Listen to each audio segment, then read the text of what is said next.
أعوذ بالله من الشيطان اللعين الرجيم بسم الله الرحمن الرحيم الحمد لله رب العالمين الصلاة والسلام على أشرف الأنبياء والمرسلين وعلى آله الطيبين الطاهرين المعصومين الذين أذهب الله عنهم الرجس وطهرهم تطهيرا أما بعد قال الله تبارك وتعالى في القرآن الكريم بسم الله الرحمن الرحيم لا تهنوا ولا تحزنوا وانتم الاعلون ان کنتم مؤمنین۔ عزیزان محترم، ہماری آپ کے ساتھ گفتگو حضرت امام حسن عسکری علیہ آلاف التحیت و ثنا کی حیات طیبہ کے بارے میں جاری ہے۔ ہم اپنی گفتگو میں اس مرحلے پر پہنچے ہیں کہ حضرت امام حسن عسکری علیہ آلاف التحیت و ثنا جو رسول خدا صلی اللہ علیہ وآلہ وسلم کے 11ویں جانشین ہیں، شیعیان حیدر کرار کے 11ویں امام ہیں، انہیں اپنی 6 سالہ مدت امامت میں نہایت سختیوں اور مشقتوں کا سامنا کرنا پڑا۔ علنی طور پر یہ شیعوں سے ملاقات نہیں کر سکتے تھے اور رفتہ رفتہ یہ اپنے وکالتی نیٹ ورک کے ذریعے سے شیعوں کو باقاعدہ طور پر حضرت امام صاحب العصر والزمان کی غیبت صغریٰ اور غیبت کبریٰ کے لیے تیار کر رہے تھے۔ یہاں ایک سوال پیدا ہو سکتا ہے، اور وہ سوال یہ ہے کہ جب امام حسن عسکری اپنی 6 سالہ مدت میں باقاعدہ اس مدت امامت میں سختیوں اور مشکلات میں رہے ہیں، تو یقینی بات ہے امام نے امامت سے متعلق اپنے فرائض منصبی کو ادا نہیں کیا ہوگا۔ دوسرے الفاظ میں یوں کہا جائے کہ رسول خدا صلی اللہ علیہ وآلہ وسلم کی تعلیمات کو پھیلانے میں، مکتب دین کو دوبارہ احیاء کرنے میں حضرت امام حسن عسکری کا کردار کم رنگ رہا ہوگا۔ تو جیسا کہ آپ کو معلوم ہے، ہم جہاں تک بیان کر چکے ہیں کہ امام حسن عسکری نہایت سخت مشکلات میں اور سخت مرحلوں میں انہوں نے اپنی 6 سالہ امامت کا دور گزارا ہے۔ تو یہ بات طبیعی ہے، فطری سی بات ہے کہ جو کردار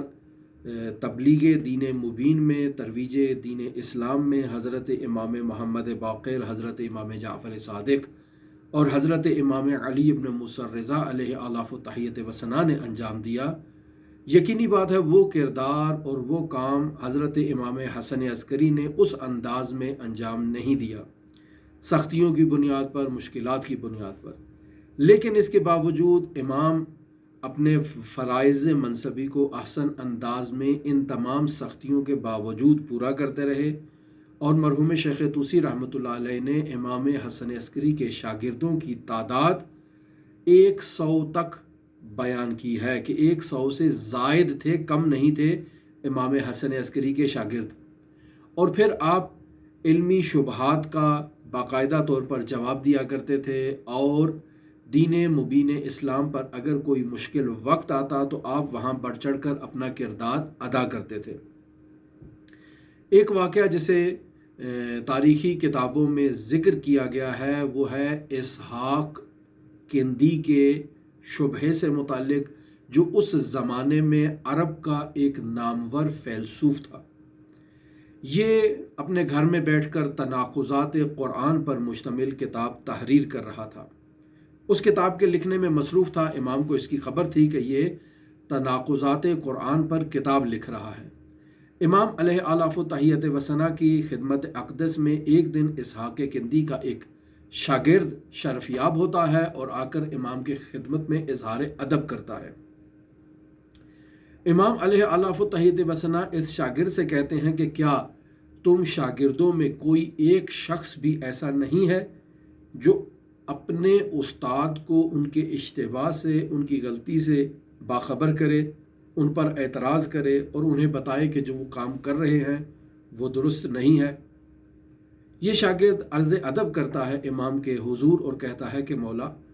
اگر ہم میں اتنی صلاحیت اور اتنی لیاقت ہوتی تو ہم اس کے شاگرد کیوں ہوتے؟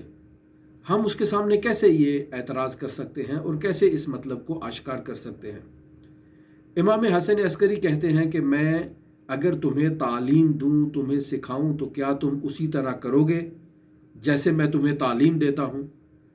تو یہ شاگرد کہتا ہے کہ کیوں نہیں، آپ جیسا کہیں گے میں ویسا کرنے کے لیے تیار ہوں۔ امام عسکری علیہ آلاف و تحیت و ثنا فرماتے ہیں کہ اب تم جاؤ اسحاق کندی کے پاس اور باقاعدہ اس سے مانوس ہو جاؤ، یعنی اس کی خدمت کرو، اس کے ساتھ رہو، اس سے درس پڑھو، اتنا اس کے قریب ہو جاؤ کہ وہ تم سے انس پیدا کر لے اور تم سے مانوس ہو جائے۔ جب اسحاق تم سے مانوس ہو جائے تو تم اس سے ایک سوال کرو اور کہو کہ استاد محترم، میرے ذہن میں ایک سوال آیا ہے، اور وہ سوال یہ ہے کہ قرآن مجید کی جو آیات آپ جمع کر رہے ہیں، جنہیں آپ تناقضات قرآن کا نام دے رہے ہیں، کیا ایسا ممکن ہے کہ وہ تناقض جسے آپ سوچ رہے ہیں وہ آپ کے ذہن کی اختراع ہو اور قرآن نازل کرنے والے اللہ تبارک و تعالیٰ کی مراد و مقصود وہ نہ ہو؟ یعنی خداوند متعال نے ایک معنی کا ارادہ کیا ہے، آپ اس معنی تک نہیں پہنچے بلکہ ایک دوسرا معنی سمجھے ہیں، اور پھر اپنے سمجھے ہوئے معانی کو مد نظر رکھتے ہوئے قرآن میں تناقضات کو جمع کر رہے ہیں۔ تو کیا ایسا ممکن ہے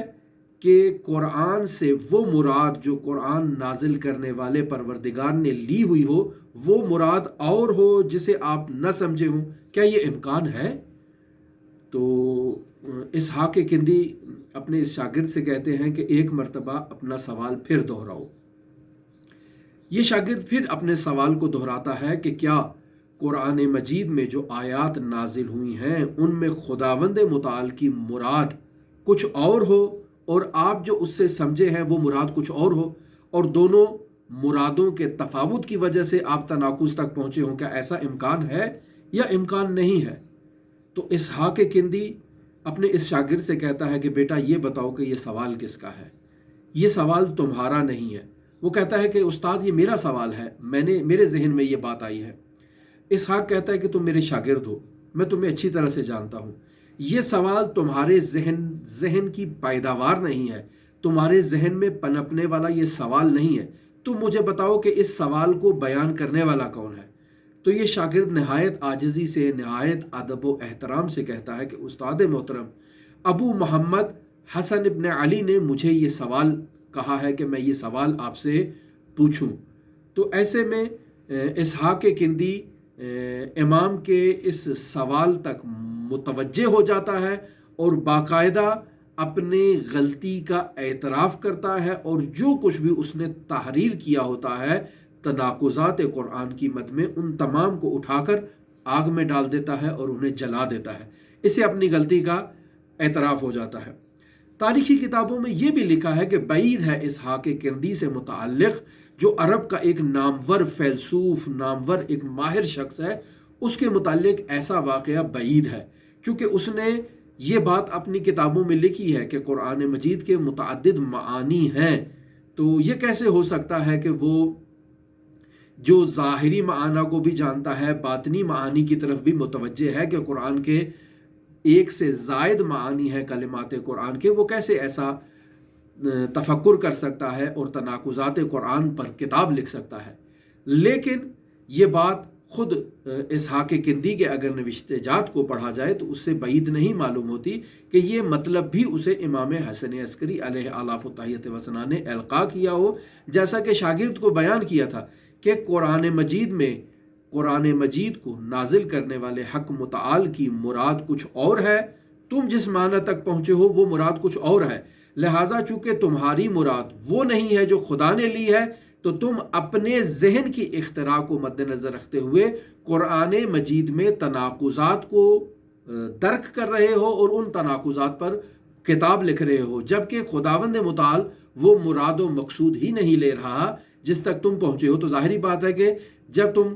کہنے والے قائل کی بات نہیں سمجھ پائے تو تم تناقض تک منتہی ہو گئے، اور یہی تناقض تمہیں آگے اس کتاب کے لکھنے پر وادار کر رہا ہے۔ تو جب یہ مطلب اس نے اپنی کتاب میں خود لکھا ہے کہ قرآن مجید کے متعدد معانی ہیں، تو یہ خود اس بات کی دلیل ہے کہ یہ مطلب اور امام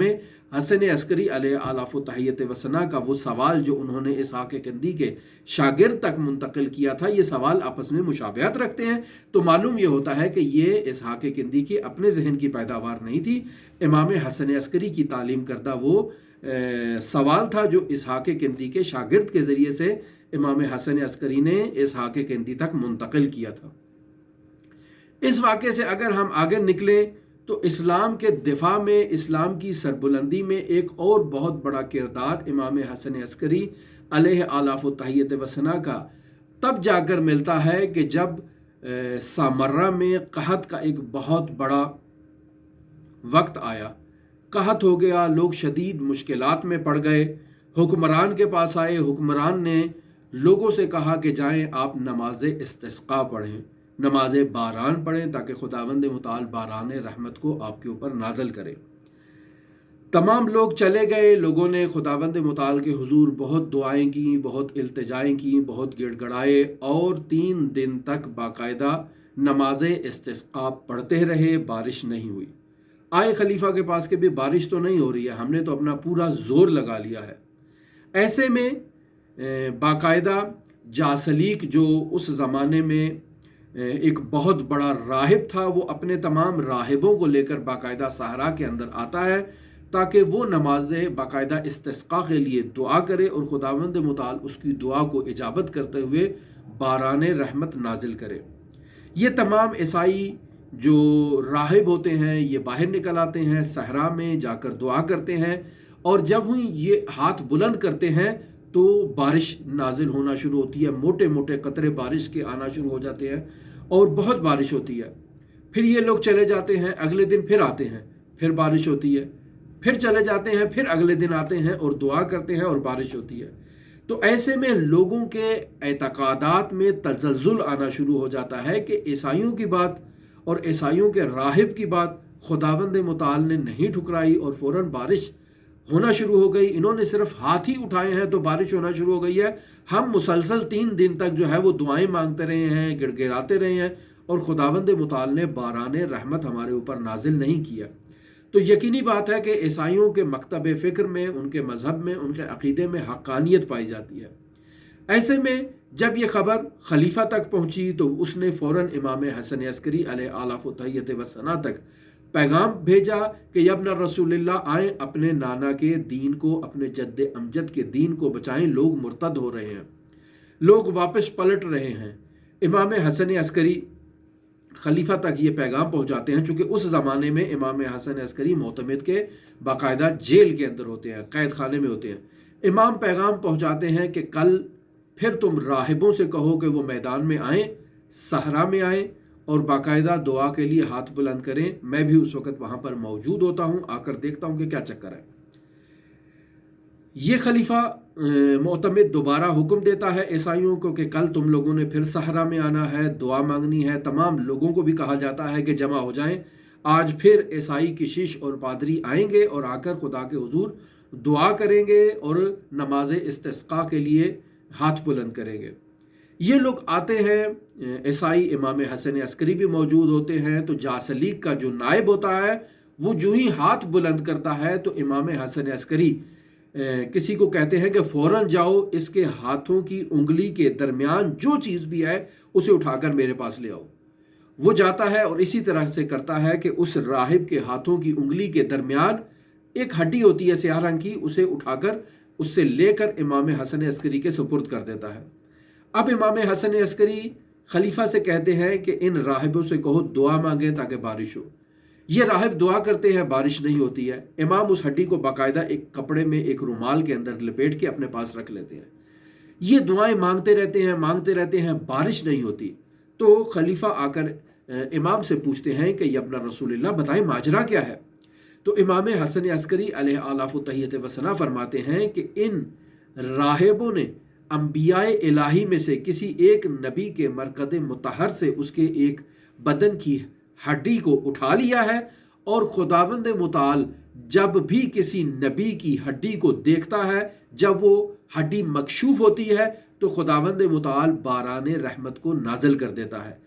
تو یہ چونکہ اس نے اپنی ہاتھوں کی انگلی میں اس ہڈی کو رکھا تھا، یہ اس ہڈی کو تھوڑا ظاہر کرتا تھا تو بارش ہوتی تھی، پھر اس کو چھپا لیتا تھا اور وہ بارش منقطع ہو جاتی تھی۔ اب چونکہ وہ ہڈی تم نے اس سے لے لی ہے، لہٰذا باران رحمت نازل نہیں ہو رہی۔ خلیفہ نے اس ہڈی کو باقاعدہ اپنے ہاتھ میں لے کر دیکھا تو بات اسی طرح سے تھی کہ ہڈی جو ہی مکشوف ہوتی تھی باران رحمت نازل ہوتی تھی، جو ہی اس کو لپیٹ دیا جاتا تھا باران رحمت منقطع ہو جاتی تھی۔ تو اس عمل سے امام حسن عسکری نے باقاعدہ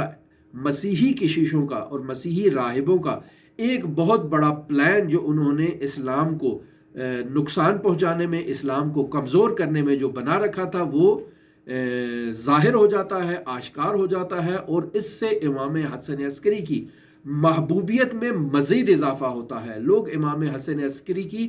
مزید عزت کرنا شروع ہو جاتے ہیں، مزید احترام کرنا شروع ہو جاتے ہیں۔ ایسے میں خلیفہ کے لیے مقدور نہیں تھا کہ دوبارہ امام حسن عسکری کو جیل میں بھیجتا، لہٰذا امام حسن عسکری کو آزاد کر دیا جاتا ہے۔ لیکن امام حسن عسکری مطالبہ کرتے ہیں کہ مجھے تنہائی آزادی نہیں چاہیے، جعفر کو بھی آزاد کرو، ہاشم کو بھی آزاد کرو، اور فلاں دیگر مومنین کو بھی آزاد کرو۔ تو خلیفہ ان کو بھی آزاد کرنے پر مجبور ہو جاتا ہے۔ تو اس طرح سے امام حسن عسکری علیہ آلاف التحیت و ثنا نے اسلام کی سربلندی کے لیے، ایک تو وہ تناقضات قرآن جو اسحاق کندی کی اگر وہ کتاب مارکیٹ میں آ جاتی، بازار میں آ جاتی، تو اس سے بھی ایک کھلبلی مچ جانی تھی کہ ایک بہت بڑے فیلسوف نے، جو عرب کا ایک نامی گرامی فیلسوف ہے، اس نے ایک کتاب تناقضات قرآن لکھی ہے، تو آئیں اس کو دیکھتے ہیں۔ جب اس میں دیکھیں گے تو لوگ مغالطے کا شکار ہوں گے، جس کے نتیجے میں لوگوں کے اعتقادات متزلزل ہوں گے۔ ایسے میں امام حسن عسکری نے ایک ترفند کے ذریعے سے اس کے شاگرد کو تعلیم دی، اور اس کے شاگرد نے جا کر استاد سے سوال کیا۔ استاد اپنی غلطی کی طرف متوجہ ہوا، اور اس نے اس کے ازالے کے طور پر وہ تمام کتاب آتش برد کر دی اور اسے جلا دیا۔ اور پھر یہ واقعہ کہ جہاں عیسائی راہب باقاعدہ نماز استسقاء اور باران کے لیے دعا کرتے ہیں اور فوراً بارش آ جاتی ہے، تو یہاں سے بھی لوگوں کے اعتقادات متزلزل ہو رہے تھے۔ امام نے لوگوں کے اعتقادات کو بچایا اور لوگوں کے سامنے اپنی حقانیت کو بھی ظاہر کر دیا کہ میں رسول خدا صلی اللہ علیہ وآلہ وسلم کا حقیقی جانشین ہوں۔ ہماری آپ کے ساتھ گفتگو حضرت امام حسن عسکری علیہ آلاف التحیت و ثنا کی حیات طیبہ کے بارے میں جاری ہے۔ اگر آپ دلچسپی رکھتے ہیں تو ہمارے ساتھ رہیے گا۔ اللہم صلی علی محمد و آل محمد و عجل فرج قوائم آل محمد۔